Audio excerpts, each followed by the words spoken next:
Good morning friends. आज मैं फिर आप लोगों के लिए एक नया वीडियो लाया हूँ। आज मैं 2019 एमपीपीएससी मेंस का सेकंड पेपर सोल्व करवाने वाला हूँ।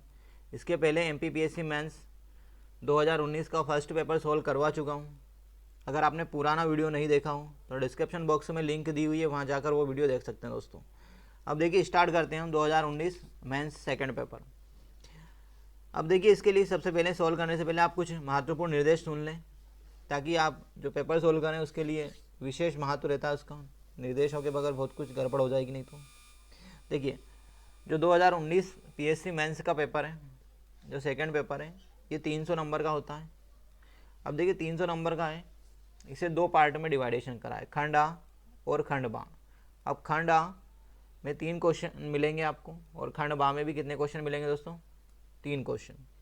देखिए खंड आ का जो पहला क्वेश्चन है उसके अंदर 15 क्वेश्चन मिलेंगे आपको। 15 क्वेश्चन अति लघु उत्तरीय प्रश्न होंगे, जिनके आंसर आपको 15 शब्द से 20 शब्द के बीच में लिखना रहेगा, और सभी प्रश्न अनिवार्य हैं। मतलब आपको इसमें कोई और वाला क्वेश्चन नहीं मिलेगा। अब देखिए जो पहला प्रश्न होता है वो 45 नंबर का होगा, और 15 क्वेश्चन होंगे, प्रत्येक क्वेश्चन 3 नंबर का होगा। अब देखिए जो सेकेंड क्वेश्चन होगा वो होगा आपका 60 नंबर का, उसमें 10 क्वेश्चन दिए रहेंगे। टोटल क्वेश्चनों की संख्या उसमें 12 रहती है, 12 में से कोई 10 करना है आपको, ठीक है। और प्रत्येक क्वेश्चन 6 नंबर का होता है। और जो तीसरा क्वेश्चन है हमारा, उसमें 3 क्वेश्चन रहते हैं, प्रत्येक क्वेश्चन 15 नंबर का होता है।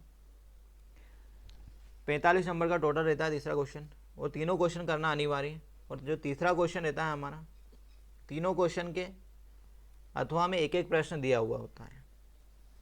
अब देखिए स्टार्ट करते हैं हम पहला क्वेश्चन हमारा। अब पहला क्वेश्चन जो है, इसका पहला प्रश्न हम स्टार्ट करते हैं। भारतीय संविधान की 3 प्रमुख विशेषताएं लिखिए जिन पर संयुक्त राज्य अमेरिका के संविधान का प्रभाव है। मतलब भारतीय संविधान की 3 वो विशेषताएं बताना है जिन पर संयुक्त राज्य अमेरिका के संविधान का प्रभाव पड़ा है। अब भैया देखिए जो ये प्रश्न है आपको 15 से 20 शब्दों में लिखना है, तो जितना जो पॉइंट 2 लिखें हम, ज़्यादा कुछ चीज़ें ना लिखें, ताकि आपका जो समय बचे वो आप आगे वाले क्वेश्चन, जो बड़े क्वेश्चन आएंगे, उनमें ठीक से यूज़ कर पाएँ। तो देखिए 3 विशेषताएं क्या है। पहली विशेषता है तो भारतीय संविधान में सर्वोच्च न्यायालय, उच्च न्यायालय और राष्ट्रपति पर महाभियोग की प्रक्रिया यूएसए के संविधान से ली है हमने। पहली विशेषता हो गई, पहला प्रभाव हुआ। इसके बाद देखिए सेकंड है, न्यायपालिका की स्वतंत्रता भी हमने कहाँ से ली है? तो यूएसए से ली है। मौलिक अधिकारों की व्यवस्था भारतीय संविधान में यूएसए के संविधान से करी है हमने दोस्तों। अब ये 3 विशेषताएं हो गई यूएसए के संविधान से, जो भारतीय संविधान में हमने सेम टू सेम प्रभाव में लिया है। अब देखिए इसके बाद अगला जो क्वेश्चन है हमारा, भारतीय संविधान की उद्देश्य का में बंधुत्व का क्या अर्थ है? भैया बंधुत्व का सीधा सा अर्थ है कि देश के सभी लोग भाईचारे से रहेंगे। और जो बंधुत्व शब्द लिया है हमने, ये फ्रांस की क्रांति से लिया है। जो फ्रांस में 1789 में क्रांति हुई थी, उससे लिया है बंधुत्व शब्द। अब देखिए अगला जो क्वेश्चन है हमारा तीसरा, पहले क्वेश्चन का तीसरा क्वेश्चन, भारतीय संविधान को अर्धसंघी संविधान किसने कहा? तो देखिए भैया भारतीय संविधान को अर्धसंघी संविधान ब्रिटिश राजनीतिज्ञ आइयूजेनिक्स ने कहा है। किसने कहा है? आइयूजेनिक्स ने कहा है भैया। अब देखिए अर्धसंघी संविधान क्या होता है? अर्धसंघी संविधान वह संविधान होता है जिसमें एकात्मक और संघात्मक दोनों शासन व्यवस्थाओं के गुण समाहित हो। मतलब वो आवश्यकता पड़ने पर तो संघी हो जाए, ठीक है, और जब आवश्यकता नहीं हो, मतलब जब आवश्यकता हो तब वह एकात्मक हो जाए, और जब आवश्यकता नहीं हो तब संघीय शासन व्यवस्था हो जाए। जैसे जब भारत में आपातकाल लग जाता है उस समय भारतीय संविधान संघीय संविधान हो जाता है। मतलब जब भारत में आपातकाल लग जाता है उस समय भारतीय संविधान एकात्मक संविधान हो जाता है, और सामान्य परिस्थितियों में भारत में संघीय संविधान या संघीय शासन चलता रहता है। इसमें केवल आपको ये शब्द बताना है किसने लिखा। अब देखिए संघीय और अर्धसंघीय की तुलना करने के लिए तो मेंस में बहुत कुछ ले सकते हैं, पर ये क्वेश्चन आपको 3 नंबर में सोल्व करना है, इसमें ज़्यादा कुछ नहीं लिखना है। तो इसमें उन्होंने पूछा है कि संघीय संविधान अर्धसंघीय संविधान की संज्ञा किसने दी, तो उस व्यक्ति का नाम बताना, और उस व्यक्ति का नाम क्या है, आयूजेनिक्स। कितना लिखोगे तो 3 नंबर मिल जाएंगे आपको। अब देखिए दोस्तों अगला जो क्वेश्चन है हमारा, कौन संसद का सदस्य ना होते हुए भी उसकी कार्यवाही में भाग ले सकता है। अब देखिए भैया, भारत का महान्यायवादी जो संसद का सदस्य नहीं होते हुए भी संसद की कार्रवाई में भाग ले सकता है, परंतु संसद में मतदान नहीं कर सकता। मतदान करने का अधिकार महान्यायवादी को नहीं है, परंतु संसद की कार्रवाई में भाग लेने का अधिकार है उसे। इसके बाद देखिए अगला जो क्वेश्चन है हमारा 5वां, संतानम समिति का गठन कब और क्यों किया गया। संतानम समिति का गठन कब और क्यों किया गया। अब देखिए संतानम समिति का गठन 1962 में किया गया, और इसका जो मुख्य उद्देश्य था भ्रष्टाचार निवारण के लिए सुझाव देना। क्या उद्देश्य था दोस्तों इसका, भ्रष्टाचार निवारण के लिए सुझाव देना। इसके बाद देखिए अगला जो क्वेश्चन है हमारा 6वां क्वेश्चन, इसकी ओर बढ़ते हैं। 1955 के नागरिक अधिकार संरक्षण अधिनियम का क्या उद्देश्य है। 1955 नागरिक अधिकार संरक्षण अधिनियम का क्या उद्देश्य है। अब देखिए इसका सीधा सा उद्देश्य है दोस्तों, एक लाइन में आप इसका आंसर दे सकते हैं कि भारतीय समाज में अस्पृश्यता का अंत करना और प्रत्येक व्यक्ति को गरिमापूर्ण जीवन जीने का उद्देश्य की पूर्ति करना। ठीक है। इसके बाद देखिए जागो ग्राहक अगला जो क्वेश्चन है हमारा, जागो ग्राहक जागो का क्या अर्थ है। अब देखिए जागो ग्राहक जागो, इसका अर्थ है ग्राहकों को किसी वस्तु के खरीदने या अपने अधिकार के बारे में जागरूक करना। जैसे कोई वस्तु खरीद रहा है कोई उपभोक्ता, तो उस वस्तु की गुणवत्ता, उस वस्तु जो वस्तु खरीदी है उसने, उसकी प्राइस वगैरह का पूरा ज्ञान होना चाहिए उसे। ठीक है, मतलब जागो ग्राहक जागो, इसका सीधा सा अर्थ है कि ग्राहकों को जागरूक करना। इसके बाद देखिए दबाव समूह अपने उद्देश्य की पूर्ति के लिए क्या तकनीकें अपनाते। तो दबाव समूह, अगला जो क्वेश्चन है हमारा, दबाव समूह अपने उद्देश्य की पूर्ति के लिए क्या तकनीक अपनाते हैं। दबाव समूह अपने उद्देश्य की पूर्ति करने के लिए सरकार के ऊपर दबाव बनाकर अपने उद्देश्य की पूर्ति करवाते हैं। ठीक है, दबाव समूह का सीधा सा कार्य नाम से स्पष्ट है, दबाव समूह मतलब सरकार के ऊपर दबाव बनाना अपने उद्देश्य या अपनी मांगों को पूर्ति करने के लिए। अब देखिए दोस्तों आगे बढ़ते हैं। आगे बढ़ने से पहले अगर आप मेरे चैनल पर नए हो तो मेरे चैनल को सब्सक्राइब करना ना भूलें, और वीडियो अच्छा लग रहा हो तो लाइक करना ना भूलें, और वीडियो को शेयर करना ना भूलें। अब देखिए अगला क्वेश्चन है हमारा, भ्रष्टाचार निवारण अधिनियम 1988 के अनुसार पब्लिक ड्यूटी का क्या अर्थ है। मतलब पब्लिक ड्यूटी का क्या अर्थ है। तो पब्लिक ड्यूटी, पब्लिक कर्तव्य, इसका सीधा सा अर्थ है राज्य एवं समस्त जनता के हितों की रक्षा करना। ठीक है, पब्लिक ड्यूटी का क्या अर्थ है, राज्य एवं समस्त जनता के हितों की रक्षा करना, पब्लिक ड्यूटी। भ्रष्टाचार अधिनियम 1988 के अनुसार। अब देखिए भारतीय अगला जो क्वेश्चन है हमारा 10वां क्वेश्चन, भारतीय प्रतिस्पर्धा आयोग का गठन कब और क्यों किया गया।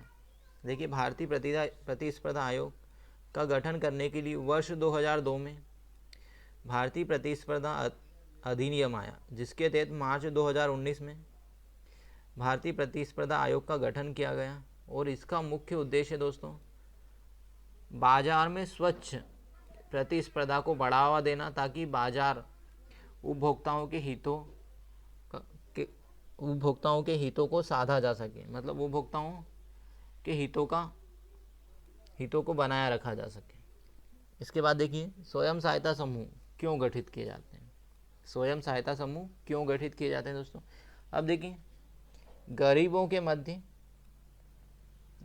के मध्य संगठन की भावना को सशक्त करना, और समूह के उद्देश्य, मतलब स्वयं सहायता समूह के उद्देश्य सभी सदस्यों को बचत के लिए प्रेरित करना, और जो बचत करते हैं उसके ऊपर सरकार उन्हें आर्थिक सहायता देती है, ताकि वो मोटिवेट हो और स्वयं सहायता समूह ठीक से चल पाएँ, और सरकार इसके लिए छोटे छोटे उद्योग वगैरह के लिए लोन वगैरह प्रोवाइड करती है। तो स्वयं सहायता समूह को जो गठित किया जाते हैं उसका मुख्य उद्देश्य होता है गरीबों को आर्थिक सहायता करना और उन्हें बचत के लिए प्रेरित करना। इसके बाद देखिए दोस्तों आगे बढ़ते हैं। अगला क्वेश्चन है हमारा किस प्रावधान के अंतर्गत डिजिटल हस्ताक्षर को मान्य किया गया? ये बहुत महत्वपूर्ण क्वेश्चन है। तो भारतीय सूचना प्रौद्योगिकी अधिनियम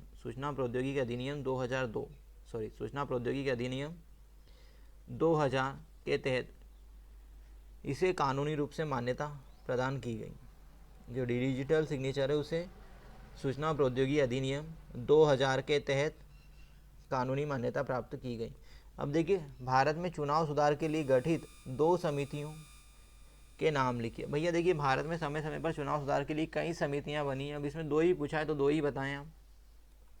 अब देखिए, जो पहली समिति है वो दिनेश गोस्वामी समिति, जो 1990 में बनी थी। इसके बाद तारकुंडे समिति 1974 एंड 1975 में बनी। 1974-75 में बनी तारकुंडे समिति। इसके बाद देखिए, 42वें संविधान संशोधन द्वारा उद्देशिका में किन किन शब्दों को अंतः स्थापित किया गया, मतलब कौन कौन से शब्द जोड़े गए भारतीय संविधान की प्रस्तावना में। अब देखिए, जो भारत की संविधान मतलब 42वां संविधान संशोधन, इसे लघु संविधान संशोधन भी कहते हैं। अब जो 42वां संविधान संशोधन हुआ, इसके तहत संविधान की प्रस्तावना में 3 शब्द जोड़े गए। देखिए, समाजवादी, पंथ निरपेक्ष और अखंडता। समाजवादी, पंथ निरपेक्ष और अखंडता, ये 3 शब्द जोड़े गए दोस्तों। इसके बाद देखिए, आगे बढ़ते हैं। अगला क्वेश्चन है, किस अंतर्राष्ट्रीय सम्मेलन से प्रेरित होकर भारत में पर्यावरण संरक्षण अधिनियम 1986 को लाया गया? अब भैया, यूएनओ के नेतृत्व में स्टॉकहोम में एक सम्मेलन हुआ था जिसमें पर्यावरण संरक्षण के लिए कुछ नीतियां बनाई गई।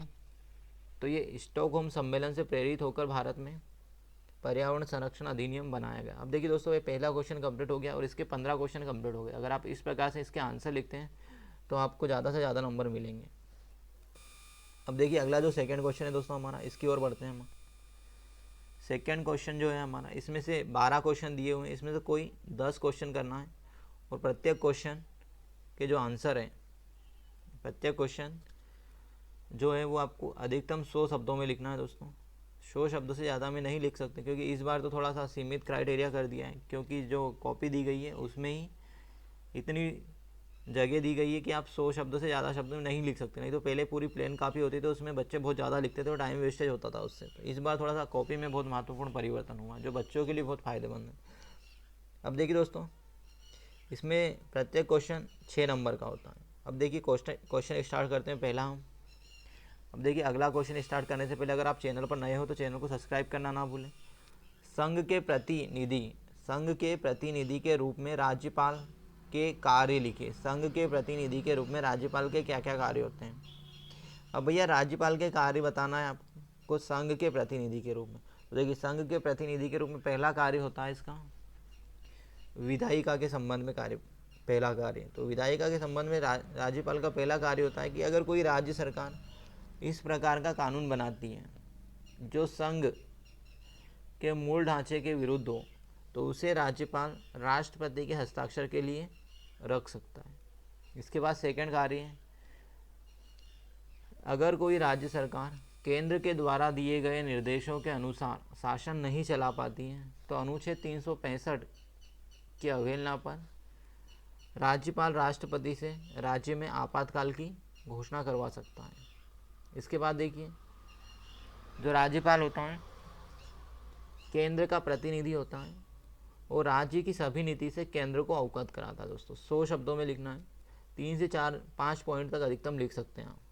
इसके बाद देखिए, जो अगला क्वेश्चन है हमारा, राजनीतिक दलों को मान्यता कौन और किन आधारों पर दी जाती है? भैया, राजनीतिक दलों को मान्यता हम क्षेत्रीय दल के आधार पर देते हैं, राष्ट्रीय दल के आधार पर भी मिलती है। ठीक है, अब किन किन आधारों पर मिलती है? तो भैया, राष्ट्रीय दल की मान्यता के लिए जो क्राइटेरिया है और क्षेत्रीय दल की मान्यता के लिए जो क्राइटेरिया है वो दोनों लिख सकते हैं हम। जैसे राष्ट्रीय दल के लिए भैया, किसी भी लोकसभा चुनाव में किसी भी पार्टी को 3 अलग अलग राज्यों में कम से कम 2% सीटें मिलना चाहिए। ठीक है, लोकसभा के चुनाव में किसी भी पार्टी को कम से कम 3 राज्यों में 2% सीटें मिलती हो तो हम उसे राष्ट्रीय दल बना सकते हैं। फिर सेकंड कंडीशन है कि किसी भी पार्टी को, मतलब किसी भी दल को लोकसभा के चुनाव में कम से कम 6% बहुमत मिलना चाहिए 4 राज्यों में, और कम से कम 4 सीटें जितना आवश्यक है। इसके अलावा कोई पार्टी अगर 4 राज्यों में क्षेत्रीय दल का दर्जा है तो हम उसे राष्ट्रीय दल की शर्तें दे सकते हैं। इसी प्रकार से क्षेत्रीय दल की भी शर्तें होती हैं। क्षेत्रीय दल की जो मान्यता होती है उसी के आधार पर उसे क्षेत्रीय दल का दर्जा दिया जाता है। अब क्षेत्रीय दल के लिए 3 सीटें जितना अनिवार्य है। इसके बाद जो अगला होता है भैया कि पंजीकृत दल। पंजीकृत दल वो होता है जिसका केवल रजिस्ट्रेशन होता है, मतलब निर्वाचन आयोग के पास रजिस्ट्रेशन होता है, और वो अभी ना तो क्षेत्रीय दल की कंडीशन पूरी कर रहा हो, ना ही राष्ट्रीय दल की शर्तें पूरी कर पा रहा हो। तो इस प्रकार से वो एक पंजीकृत दल होता है दोस्तों। इसके बाद अगला जो क्वेश्चन है हमारा, इसमें से भैया कोई 12 में से कोई 10 क्वेश्चन करना है आपको, सारा ही नहीं करना है। जो तीसरा क्वेश्चन है हमारा, राज्य के नीति निर्देशक सिद्धांतों का उद्देश्य जनता के कल्याण को प्रोत्साहित करने के लिए सामाजिक व्यवस्था का निर्माण करता है। अब भैया भारत एक जो है ना कल्याणकारी राज्य, भारतीय संविधान भारत को एक कल्याणकारी राज्य की स्थापना करना मुख्य उद्देश्य है। तो राज्य की जो नीति निर्देशक सिद्धांत है वो सरकार को अपनी नीति बनाने के लिए क्या क्या पैरामीटर, मतलब सरकार के दर्शन का काम करते हैं कि सरकार को जो नीति बना रही है उससे क्या क्या लोगों को फ़ायदा हो रहा है। और उन जो नीति निर्देशक तत्व दिए हुए हैं हमारे अनुच्छेद 36 से 51 तक, उसी के आधार पर सरकार क्या करती है, नीति बनाती है ताकि जनता का हित हो सके। और इन्हीं बातों को ध्यान में रखते हैं अब इसके अंदर आप कंटेंट ले सकते हैं कि भैया शिक्षा की व्यवस्था करना है, स्वास्थ्य सेवा, प्रसूति सहायता, वृद्धा सहायता, इस प्रकार के सारे कंटेंट ले सकते हैं और जो कल्याणकारी भारत को एक कल्याणकारी राज्य बनाने के लिए प्रोत्साहित करते हैं। इसके बाद देखिए आगे बढ़ते हैं, राज्यपाल के संबंध में मुख्यमंत्री के क्या कर्तव्य। अब यहाँ पे मुख्यमंत्री के कर्तव्य दोस्तों, अब देखिए मुख्यमंत्री के जो कार्य होते हैं, पहला तो कार्य होता है मुख्यमंत्री जनता और राज्यपाल के बीच में एक कड़ी का काम करता है। इसके बाद देखिए जो मुख्यमंत्री होता है मंत्रिपरिषद के निर्णय से राज्यपाल को अवगत कराता है। मुख्यमंत्री मंत्रिपरिषद या मंत्रिमंडल के निर्णय से राज्यपाल को अवगत कराता है। मुख्यमंत्री की सलाह पर राज्यपाल किसी व्यक्ति को मंत्री नियुक्त करता है। मुख्यमंत्री राज्य की सभी योजनाएं राज्यपाल के सम्मुख पेश करता है, और कोई भी विधि बनाते हैं, जैसे मुख्यमंत्री या मंत्रिपरिषद में कोई विधेयक पारित हुआ है तो उसे राज्यपाल के हस्ताक्षर के लिए या राज्यपाल को उसे पूर्व में ही अनुमति लेता है। जैसे कि धन विधेयक लाना है तो राज्यपाल से पूर्व अनुमति लेकर ही लाएगा वो। तो इस प्रकार दोनों के कर्तव्य, मतलब मुख्यमंत्री के कर्तव्य होते हैं जो राज्यपाल के प्रति। इसके बाद देखिए आगे बढ़ते हैं, राज्य के भारत के नियंत्रण एवं महालेखा परीक्षक के कर्तव्यों का। तो अब देखिए भारतीय संविधान में अनुच्छेद 148 में नियंत्रक एवं महालेखा परीक्षक के कर्तव्यों का वर्णन किया गया है। अब देखिए जो नियंत्रक एवं महालेखा परीक्षक होता है CAG, ये सरकारी धन का संरक्षक होता है भैया। अब इसके कर्तव्य क्या क्या है, तो भैया ये राष्ट्रपति द्वारा किसी राज्य या किसी स्थानीय संस्था के भ्रष्ट क्या ऑडिट कर सकता है, ठीक है। इसके बाद केंद्र और राज्य सरकारों के सभी विभागों का ऑडिट करता है, सभी सार्वजनिक क्षेत्र के उद्यमों का ऑडिट करता है, ठीक है, और सरकार को एक उचित सलाह देता है। इसके बाद देखिए केंद्रीय मंत्रिपरिषद के प्रमुख के रूप में प्रधानमंत्री की क्या क्या शक्तियाँ। तो प्रधानमंत्री की क्या क्या शक्ति है केंद्रीय मंत्रिपरिषद के रूप में भैया, देखिए पहली शक्ति होती है मुख्यमंत्री की, कि मुख्यमंत्री ही संपूर्ण नीति का निर्माण करता है। वो मंत्रिपरिषद से कोई विधेयक अवगत कराता है और वो विधेयक संसद द्वारा पारित होता है, ठीक है। जो मुख्यमंत्री की नीति होती है उसी पर ही संपूर्ण देश, मतलब संपूर्ण मंत्रिपरिषद कार्य करता है, और उस उद्देश्य की पूर्ति करने के लिए संपूर्ण समर्पण भाव से कार्य करते हैं। इसके बाद देखिए प्रधानमंत्री मंत्रिपरिषद की नीतियों से राष्ट्रपति को अवगत कराता है। अब देखिए कुछ विधेयक पर प्रधानमंत्री राष्ट्रपति को पूर्व अनुमति लेता है, मतलब पूर्व अनुमति के बाद ही संसद में कोई विधेयक पेश किया जाता है। जैसे नया राज्य बनाना है या धन विधेयक लाना है, तो ऐसे विधेयकों के लिए क्या होती है, पहले पूर्व ही अनुमति ले ली जाती है राष्ट्रपति से, उसके बाद ही संसद में पेश किए जाते हैं। और प्रधानमंत्री अगर त्यागपत्र दे देता है तो संपूर्ण मंत्रिमंडल को त्यागपत्र देना पड़ता है दोस्तों, ठीक है। मतलब प्रधानमंत्री अगर मंत्रिपरिषद से त्यागपत्र दे दे तो संपूर्ण मंत्रिमंडल को एक साथ में त्यागपत्र देना पड़ता है। इसके बाद देखिए आगे बढ़ते हैं, भारत के सर्वोच्च न्यायालय के प्रारंभिक क्षेत्राधिकार की व्याख्या करना। अब देखिए सर्वोच्च न्यायालय के प्रारंभिक क्षेत्राधिकार में संघ या राज्य के बीच विवाद, पहला पॉइंट, राज्य राज्यों के बीच में विवाद, ठीक है, राज्य और संघ के बीच में विवाद, राज्य राज्य के बीच में विवाद दोस्तों। तो ये सर्वोच्च न्यायालय के प्रारंभिक क्षेत्राधिकार है। इसके बाद देखिए राज्य सूचना आयोग की क्या क्या शक्तियाँ भैया, राज्य सूचना आयोग की क्या क्या शक्तियाँ हैं। तो जैसे केंद्र में केंद्रीय सूचना आयोग होता है, उसी प्रकार से राज्य में राज्य सूचना आयोग होता है। अब राज्य सूचना आयोग की शक्तियों की बात करें तो भैया अगर कोई सूचना अधिकारी है, उसने अपने कर्तव्यों की अवहेलना की है तो उसके ऊपर फाइन लगा सकता है, जुर्माना लगा सकता है। अगर कहीं पर सूचना अधिकारी नहीं है तो राज्य सूचना आयोग तो किसी व्यक्ति के द्वारा जो सूचना मांगी गई उसे उपलब्ध करवाता है। इसके बाद देखिए सूचना आयोग जो होता है वो संपूर्ण दिशा निर्देश देता है। राज्य सूचना जितने भी अन्य सूचना आयुक्त हैं उन्हें कंट्रोल करने का कार्य करता है राज्य सूचना आयोग। अब देखिए राज्य में विधान परिषद का गठन किस प्रकार से किया जाता है। तो देखिए भैया राज्य में अगर जैसे मध्य प्रदेश या किसी भी राज्य में विधान परिषद बनाना है तो इसके लिए कुछ नहीं है, एक सामान्य विधेयक पारित करना होता है 2/3 बहुमत से विधानसभा में। अगर 2/3 बहुमत से विधानसभा में वो विधेयक पारित हो जाता है तो फिर वो सिफारिश संसद में जाती है और संसद उस विधेयक को पारित कर देती है, तो उस राज्य में विधान परिषद स्थापित कर दी जाएगी। अब देखिए विधान परिषद स्थापित करने के लिए किसी भी प्रकार का संविधान संशोधन नहीं किया जाता है। अब विधान परिषद जैसे मध्य प्रदेश में विधान परिषद बनाई जाती है तो इसके लिए प्रावधान ये है कि भैया 2/3 बहुमत से पारित हो गया विधेयक, फिर उसके बाद उसमें अधिकतम सदस्य संख्या कितनी हो सकती है, तो विधानसभा की 1/3 से अधिक सदस्य संख्या नहीं हो सकती विधान परिषद में। अब इसके बाद देखिए आगे बढ़ते हैं, अगला जो है हमारा लोकायुक्त को लोक सेवकों के विरुद्ध किन किन मामलों में शिकायत प्राप्त करने का अधिकार है। भैया भ्रष्टाचार से संबंधित सभी मामलों में लोकायुक्त को शिकायत प्राप्त करने का अधिकार है। अगर कोई लोक सेवक भ्रष्टाचार करता है या कोई उपहार प्राप्त करता है या अपने कर्तव्य की दुष्प्रेरणा करता है, मतलब अपने कर्तव्य की अवहेलना करता है, तो ऐसे मामलों में लोकायुक्त क्या कर सकता है, शिकायत प्राप्त कर सकता है दोस्तों। इसके बाद देखिए आगे बढ़ते हैं, अगला क्वेश्चन है स्थानीय स्वशासन केंद्रीय परिषद के क्या कर्तव्य। अब देखिए भैया इसका जो केंद्रीय परिषद का इसकी स्थापना 1954 में की गई थी और इसका जो मुख्य कर्तव्य है कि जो स्थानीय स्वशासन है उसमें कैसे ज़्यादा से ज़्यादा लोगों की प्रतिभागिता को बढ़ाया जा सके, इसके क्षेत्र में कार्य करता है और उसके सुधार के संबंध में कार्य करता है, ये इसके मुख्य कर्तव्य हैं।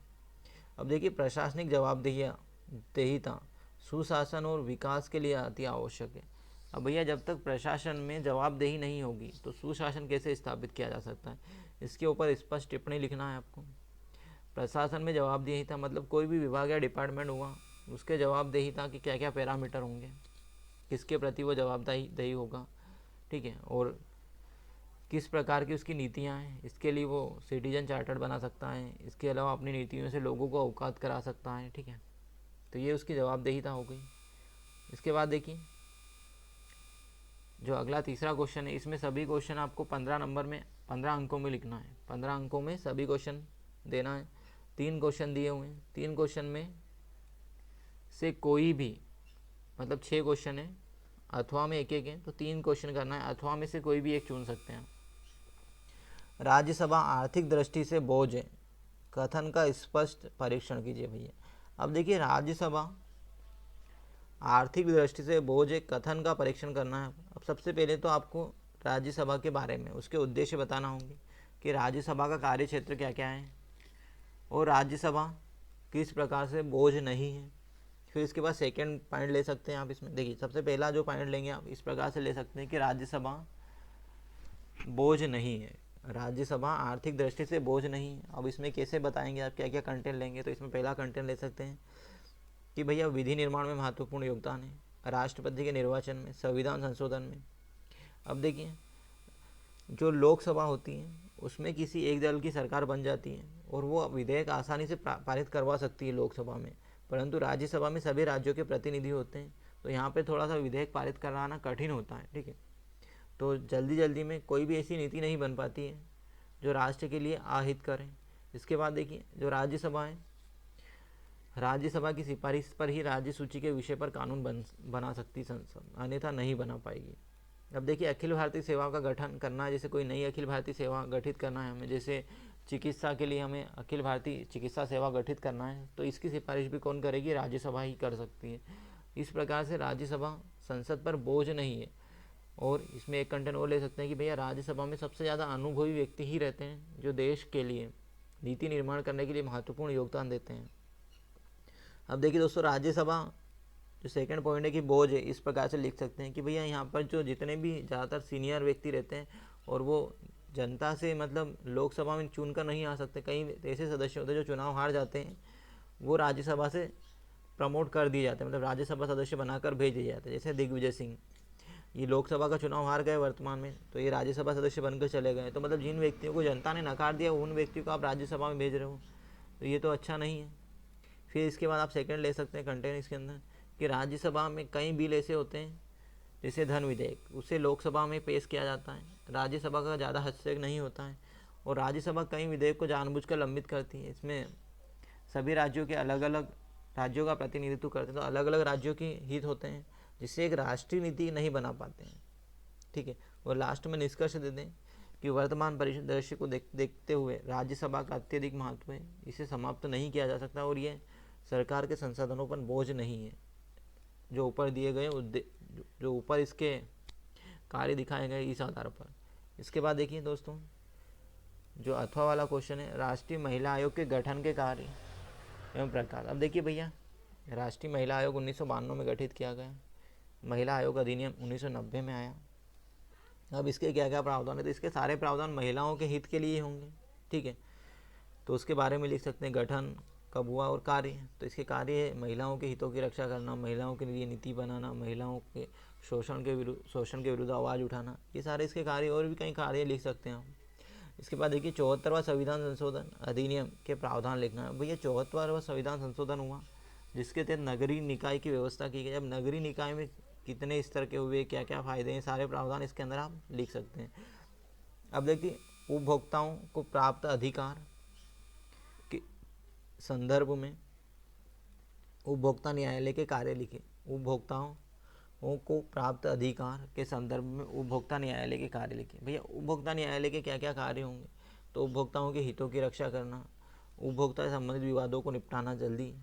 इसके बाद उपभोक्ताओं को किसी प्रकार का शोषण ना हो, इसके लिए जागरूक करना। उपभोक्ताओं के हितों की रक्षा करने का कार्य कौन करेगा? तो उपभोक्ता न्यायालय करता है दोस्तों। तो उपभोक्ताओं के सारे अधिकार, गठन वगैरह इसके बारे में सारे लिख सकते हैं आप, कर्तव्य।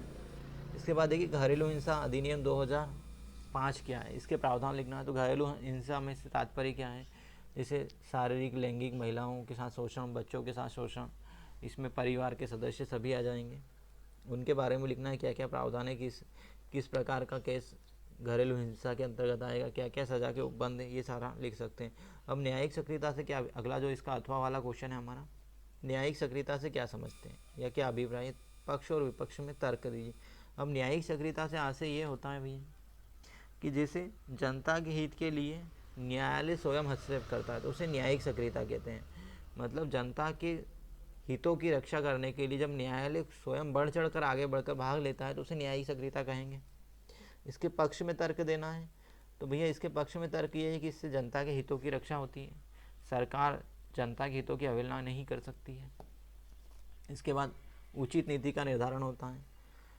ठीक है, और इसके अलावा विपक्ष में तर्क देना चाहें आप, विपक्ष में जो तर्क है कि भैया इससे जो न्यायिक जो शक्ति पृथक्करण का सिद्धांत है उसकी अवहेलना हो रही है, क्योंकि न्यायालय जो है सरकार, मतलब सरकार के कार्य में हस्तक्षेप कर रही है और इससे न्यायालय में कई केस पेंडिंग है, उन पर निराकरण नहीं कर पा रहा है कोर्ट, तो वहाँ पर जो विधायिका है वो हस्तक्षेप नहीं करती है, परंतु न्यायालय ही क्यों हस्तक्षेप करता है।